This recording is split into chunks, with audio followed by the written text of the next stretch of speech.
አንድ 15 ዓመት ህፃን ልጅ መጥቶ ኢንተርፕረነርሺፕ ምንድነው ብሎ ቢጠይቅሽ ምን ብለሽ ነው የምታስረጂው? በጣም ቀላል በሆነ አንደኛ ስራ መፍጠር ነው። አንድ ነገር አንድ ሰው ለምሳሌ አሁን የ15 ዓመቱ ልጅ እዚህ ያስቀምጥና ትግስት ይኖርሃል ወይ? ለምሳሌ በካርቶን ሙሉ ድንች ልሰጠው ይችላልው። እኔን እንደ 15 ዓመት ህፃን ልጅ አስቢ። አንድ ድንች ካርቶን ሙሉ ድንች ብሰጥ ምን አድርገው ሽጠ እኔ እዚህ ጋር 100 ሺህ ብር ፈልጋለሁ ብለ እንዴት ልታመጣው ትችላለህ? እሱ ነው ጫወታው። አይምሮህን ማሰራት እንዳለብህ። ያ ማለት ማጭበርበር ማለት አይደለም። እንዴት ነው ማምጣት የምችለው? መንገዶቹ ድንቹ ነች አይደል? መጀመሪያ በጣም ታርጌት አደርጋለሁ ሀብታም ገንዘብ ያለው ሰው። ሁለተኛ ሲምፓቲ ያለው ሰው ከድንቹ ጋር በላይ እኔን አንተና ቢዝነስማን ሰው ቢሆን ይሄ ሰው ሰው ሊሆን ይችላል ቢኮዝ ኢኒሺዬቲቭ ወስዷል ብሎ ቫልዩ ሊሰጥህ የሚችል ሰው። በጣም ብዙ ነገሮች ነው የምታየው እንዴ አንድ ሁለት የምትላቸው አይደለም፣ እጅግ በጣም ብዙ። አንዲት ልጅ ያለችው ልንገር ስለሚጠቅም ሁሌ ልታገኘኝ ትፈልጋለችና በጣም በየጊዜው ሊንክድኢን ላይ ስትጽፍልኝ 2 ዓመት ሆናት። እስቲ ቆይ አንድ ቀን እሺ ልበላት አልኩና እሺ ቢሮሽ እመጣለሁ አልኳት። ቢሮዋ ስገባ እንዴት ደስ እንዳለኝ እንዴት ንጹህ እንደሆነ እንዴት ጎበዝ በቃ መግለጽ አልችልም። እንዴት ነው ቢዝነስ የጀመርሽው አልኳት ቢኮዝ ማወቅ ስለፈለኩኝ። ከጎረቤታችን ጋራጅ ነበር አለችኝ እና አንድ ቀን ቤት ውስጥ ድንች ነበር፣ ድንቹን ቀቀልኩትና ለጋራዦቹ ይዤላቸው ሄድኳለች። ከዛ 30 ሳንቲም ሸጥኩት። በስማ ብዙ ብር ነው አለች። 30 ሳንቲም ለኔ በጣም ብዙ ነው አለች። ከዛ በ30 ሳንቲሙ ደግሞ እንደገና ሌላ ድንች ገዛሁ አለች። አሁን ቀቅዬላቸው ሄድኩኝ አለች። 50 ሳንቲም ሸጥኩት። በጣም ደስ አለኝ አለች። በ50 ሳንቲሙ እንደገና ቀቀልኩ አለች። ብር 50 ሆነ አለች። በአሁኑ ግን አለች የብር 50ውን ድንች በድንች ብቻ አይሄድም አለች። ፍሬንች ፍራይስ ነው የምሰራው ብያለች። ዘይት የሆነ ሳንቲም ገዛው አለች። ፍሬንች ፍራይስ አርጌ ደግሞ ሲሄድ በአንዴ 30 ብር ተሸጣለች። እንደሱ እያልኩኝ በጣም አሳደግኩት ያንን ፓርት አለች። ከዛ ወዲህ ብዙ አይነት ስራዎችን ሞክሬያለሁኝ አለች። እና ይሄ አም ሹር ትንሽ እንትን አይሰጥም ሂንት አይሰጥም ስለ ቢዝነስ። ያ ማለት ምንድነው ልጅቷ ውስጥ አለ ማለት ነው። ገባ? ስለዚህ ያልሞከረችው ስራ የለም ከዛ በኋላ። ስለዚህ አንድ ነገር ጀምሮ እያሳደጉ መሄድ ነው። እሱ ብቻም ሳይሆን ከውስጥ ልጅቷን ከውስጧ ስለመጣ ይመስለኛል። እንዴት ያ ነገር ስትራይክ አደረገ? ድንች መግዛት፣ መሸጥ፣ መቀቀል እዛ ማድረስ ማለት አየህ ከውስጧ ነው የመጣው። እንግዲህ አንቺ 10 20 30 ዓመት የመጣሽበት መንገድ አለ። ምን አይነት ዲሲፕሊን ስላለሽ ነው እዚህ ጋር የደረስሽው? ትልቁ ዲሲፕሊን ባንክ ገንዘብ ስላበደረኝ እሺ ብዬ አልቀበልም። እኔ የብዙ ሰው ችግር ገንዘብ ለመበደር ነው እንጂ የሚሮጠው እከፍለዋለሁ ወይ ብሎ አያስብም። ለምሳሌ መጀመሪያኛ ኮንስትራክሽን ማሽነሪ ላይ ስራ ስንገባ መጀመሪያ ብድሬን ወሰድኩ፣ ከፍዬ ጨረስኩኝ። ከዛ በኋላ ባንኩ ቢጠይቀኝ አይሲድ ነው አልፈልግም ነው ያልኩት። እና ትዝ ይለኛል በህይወት ዘመኔ ገንዘብ ተሰጥቶት አልቀበልም የሚል ሰው አንቺን ብቻ ነው ያየሁት አለ። እኔ ምን አልኩት? ኦፍ ኮርስ ኮንስትራክሽን ማሽነሪ ሳቹሬት አድርጓል፣ ለምን ብዬ ነው እኔ አልፈልግም መግዛት፣ አልገባም እዚህ ላይ። በቅርብ ቀን እንዳለ ፍላድ ያደርጋል ማሽነሪዎች፣ ዋጋቸውም ይቀንሳል፣ አልፈልግም። እኔ መክፈል የምችለውን የማምንበትን ነገር ነው እንጂ የምገባው ባንክ ስለሰጠኝ አልቀበልም። አንድ ስለዚህ ይሄ ምንድነው የሚያሳይ? አብዛኛው ሰው ባንክ የሚበደረው ከኢትዮጵያ ውጭ ገንዘቡን ለማሸሽ ነው። በጣም በእርግጠኝነት ነው የምናገረው። ይሄንን ማስተካከል ያስፈልጋል። ምክንያቱም ከዛስ ምንድነው የሚሆነው? አገር ውስጥ አይኖርም እኮ መምረጥ ነው። አገርን ትወዳለህ፣ አገር ውስጥ መኖር ትፈልጋለህ፣ ስርዓት ይዘህ ትሰራለህ፣ በዲሲፕሊን ትኖራለህ። ኖት ተበድረህ ስንትና ስንት ይሄ ከትሪዝን ምንም አይለይም። አገር መክዳት ነው። ምክንያቱም እንዴት ሰው የሀገሩን ገንዘብ እየወሰድክ እንደገና ሌላ ሀገር ላይ ሄደ ምንድነው ይሄ? አገር መውደድ ይሄ ነው። እና አብዛኛው ከሀገር የወጣው ህብረተሰብ ብትመለከት ተበድሮ ኦፍኮርስ መክፈል የማይችለው ነው። ምክንያቱም ብዙ ቢዝነሶች ደግሞ ቀጥታ አይደሉም፣ ትክክልም እንደዚህ በቀጥታ አይደሉም። ምክንያቱም የምታተርፈው ሌላ ነገር ላይ ነው፣ የምትሰራው ሌላ ነገር ላይ ነው። ቢዝነስ ደግሞ ምንድነው ብዙ ሰው የማይረዳው፣ ብዙ ቢዝነስ ውስጥ ልትሆን ትችላለህ። አንደኛው ለፕሬስቲጅ ልትሰራ ትችላለህ፣ አንደኛው ሊያተርፍህ ይችላል፣ አንደኛው ለኮኔክሽን፣ አንደኛው ለኔትወርኪንግ ውጭ ሀገር ምናምን።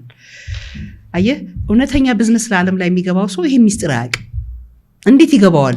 እንዴትስ ማንስ መንገድ ያሳየዋል? እኛ እኮ በስንት መከራ ያወቅነው ነው። እኔ በትንሽ ደቂቃ የምነግርህ ብዙ ጊዜ የፈጀብንን ነገር ለመረዳት ራሱ ቢኮዝ አሁን ለምሳሌ ትልልቅ ቢዝነሶች አሉ ልበልህና እነ ካፒታል ማርኬት ኢትዮጵያ ውስጥ መጥተዋል። ካፒታል ማርኬት ምንድነው ከሚጠበቀው ከኢትዮጵያ? ካፒታል ማርኬት ላይ ሬጂስተርድ የሚሆኑ ኩባንያዎች መውጣት አለባቸው። በጣም ከባድ ነው ኢትዮጵያ ውስጥ። ለምን? አሴቱ ያለው ሌላ ቦታ ነው፣ ፋይናንሻል ስቴትመንቱ የሚነበበው ሌላ ነው። የፕራይቬት ሴክተሩ ማአት ቢልዲንግ ታያለ፣ የትኛውም ላይ ፋይናንሻል ስቴትመንት ላይ አይነበብም። ስለዚህ ሀገሪቷ እንዴት ነው? ለዚህ ነው ካፒታል ማርኬት ብቻውን ሊሰራ አይችልም። ኒድ ፕራይቬት ሴክተር፣ የፕራይቬት ሴክተር ሰዎችን ይዞ ጋይዳንስ ሰጥቶ ከፕራይቬት ሴክተሩ መማር አለበት ራሳቸው። ካፒታል ማርኬት ላይ የሚሰሩት ሰዎች ቢዝነስ ዓለም ላይ የነበሩ ናቸው አይደሉም እኮ እዚህ ሀገር ራሱ they have to learn ከፕራይቬት ሴክተሩ አንደርስቲሜት የሚያደርጉት አይደለም። በጣም ብዙ ሊማሩበት የሚችሉት ህብረተሰብ አለ። ይሄ ማቀው የሚመስለው እንግሊዝኛ መናገር ላይ የማይችለው ህብረተሰብ በጣም ብዙ እውቀት አለው። ዲፕ የሆነ ያው ጋይድ አርጉን ብለው ይጥሯቸው። ኢንተርፕረነርሺፕ ላይ ዲሲፕሊኖች አሉት። አዎ ሶ እነሱን በደንብ እንድናያቸው ነው የፈለኩት። ኦኬ ዲሲፕሊን ራሱ ለምሳሌ ማትችለው ልትከፍል ማትችለው ነገር ብድር አለመውሰድ አንድ። ሁለተኛ ነገር ኢንቴግሪቲ፣ ይሄ ቃል መጠበቅ፣ አደርጋለሁ ያልከውን ማድረግ፣ አለመዋሸት። የቢዝነስ ኤቲክስ ብዙ ነገሮች አሉ። ያንን መከተል ያስፈልጋል።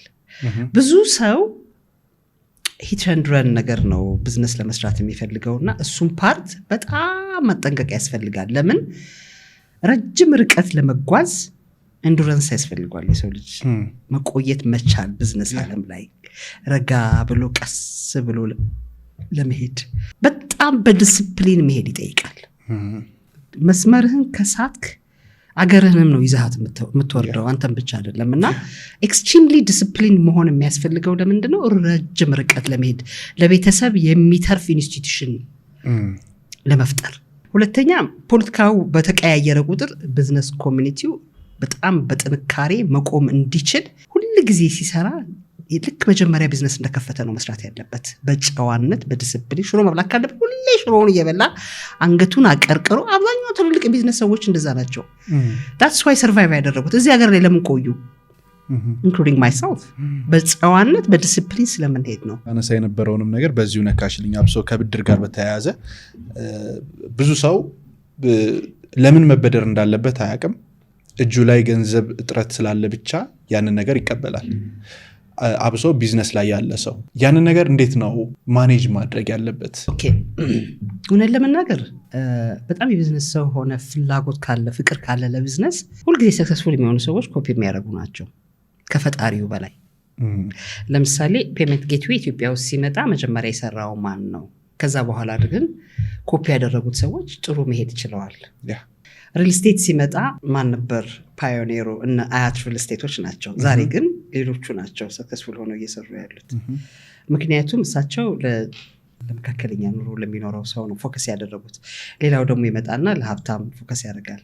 ኒሽ ማርኬቱ የትኛው ነው የሚለው ላይ ይሄዳሉና ቢዝነስ ዓለም ላይ ፍቅር በጣም የቢዝነሱ ካለ አንዱን ቢዝነስ ፎከስ ታደርግና ታርጌት አድርገ ያ ሰው እንዴት ነው የሚሰራው፣ ከዛ ደግሞ የዛን ኢንስቲትዩሽን የሚመራው ማን ነው ከሱ ለመማር ምንም ትግስት አድርገ ዛሬ ባያናግርህ ነገ ያናግራል። ፎር ሹር የሱ ጓደኞች ይኖራል። በአይኒ ሚስ ልጅቷ ያቺ ልጅ እንዳደረገች ማለት አለቅም ብላ 2 ዓመት ሙሉ እንደተከታተለች ከዛ በኋላ ግን አገኘች የፈለገችውን ነገር ከኔ የምትወስደው ብዙ ሰዓት አናግረት ወስዳለች። አሁንም የቅድሙ ላይ ያልተመለሰልኝ ነገር አለ። በዚህ በቆየሽባቸው ቢዝነሱ ላይ በቆየሽባቸው አመታቶች ላይ ፐርሰናሊ ያንቺ ዲሲፕሊኖች ምንድን ናቸው? አንደኛ ዲሲፕሊኔ አላመሽም። ኔቨር። ስንት ሰዓት ላይ ተኛለሽ? ቶሎ ነው የምተኛው፣ ቶሎ እነሳለሁ። ሞስት ፕሮባብሊ 9 ላይ 3 ሰዓት ላይ ተኛለሁ። ኦኬ። ከዛ ከምሽቱ 9 ሰዓት ላይ ደግሞ ነቃለሁ። ያ ማለት አዎ። ከዛ በኋላ ኦፍ ኮርስ ስራ ላይ ነኝ። በህይወቴ ቼኬ ባውንስ አርጎ አያውቅም። ኔቨር። የሰጠሁት ቼክ በስነ ስርዓት ነው።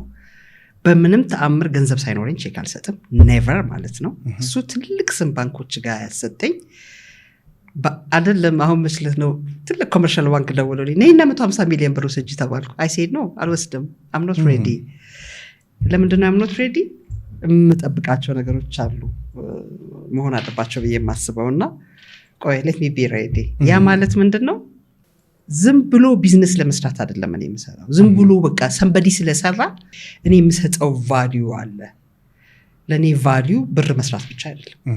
ትክክለኛ ዜጋ መፍጠርና አገሬ ላይ ይብዛም ይነስም ራሴን ማስቀምጠው ቦታ አለ ለአገሬ መሆን የምፈልገው። ስለዚህ ያንን ትራክ ውስጥ ነው እየሄድኩ ያለሁት።